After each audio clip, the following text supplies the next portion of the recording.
இனி வாக்குத்தத்தங்களை நாம் யோசித்து பார்க்கும்போது, ஆண்டவரே 20 வயசுல ஒரு வாக்குத்தத்தம் கொடுத்தீங்க, 30 வயசுல ஒரு வாக்குத்தத்தம் கொடுத்தீங்க, 40 வயசுல ஒரு வாக்குத்தத்தம் கொடுத்தீங்க, அது இன்னும் நிறைவேறவில்லை என்று நாம் தான் நினைக்கிறோம். ஆனால் அதை நிறைவேற்றுகிற காலத்துக்குள் நாம் வந்துவிட்டோம். இன்னைக்கு ஆண்டவர் நம்முடைய வாழ்க்கையில கொடுத்த வாக்குத்தத்தங்களை அவர் நிறைவேற்ற அவர் போதுமானவராயிருக்கிறார். நம் வாக்குத்தத்தங்களை வைத்து நாம் என்ன பண்ணோம்? ஜெபம் பண்ணோம். வாக்குத்தத்தத்தை வைத்து ஜெபம் பண்றோம். எங்க?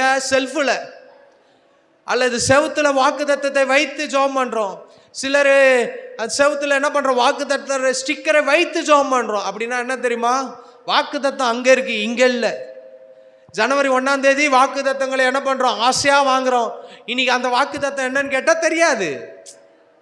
என்ன வாக்குத்தத்தம்? ஜனவரி 1 பலத்தினாலும் அல்ல, பராக்கிரமத்தினாலும் அல்ல, என்னுடைய ஆவினாலேயே ஆகும். இது 3 மாசம் ஆயிருக்கு.